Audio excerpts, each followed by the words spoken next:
Судебный процесс по этому громкому делу стартовал в мае 2019 года. В следственный изолятор двоих обвиняемых поместили еще раньше. Таким образом, по следствиям они находятся уже 3 года и 3 месяца. Павел Ефремов и Ленор Муртазин обвиняются в мошенничестве в особо крупном размере. Сегодня суд поставил точку в этом деле. По версии следствия, Ефремов и Муртазин находили родственников покойных сирот и предлагали свою помощь в получении наследства акций «Газпрома», которые детдомовцы получали на основании приказа президента Татарстана. Суд посчитал доказанными все эпизоды мошенничества в отношении 222 тысяч акций. Ущерб по делу свыше 23 миллионов рублей. Уголовное дело возбудили по заявлению нескольких отцов покойных сирот. В общей сложности гособвинитель просил для обвиняемых 22 года лишения свободы.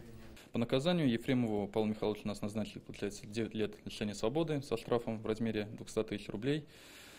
Лишение свободы отбывать в колонию общего режима. Муртазин Ленор Шамилевич у нас получил также 9 лет лишения свободы со штрафом 150 тысяч рублей. Наказание он будет отбывать в исправительной колонии строгого режима. Адвокаты обвиняемых приговор считают необоснованным и собираются обжаловать его в Верховном суде. Так как нет состава преступления, по ряду эпизодов нет событий преступления, много нарушений, очень много. С учетом времени, проведенного под следствием, обвиняемые проведут за решеткой около 5 лет. Решение об обжаловании прокуратуры будет принято после изучения приговора. Юлия Гоголева, Рамзиль Гарипов, ТНВ, Казань.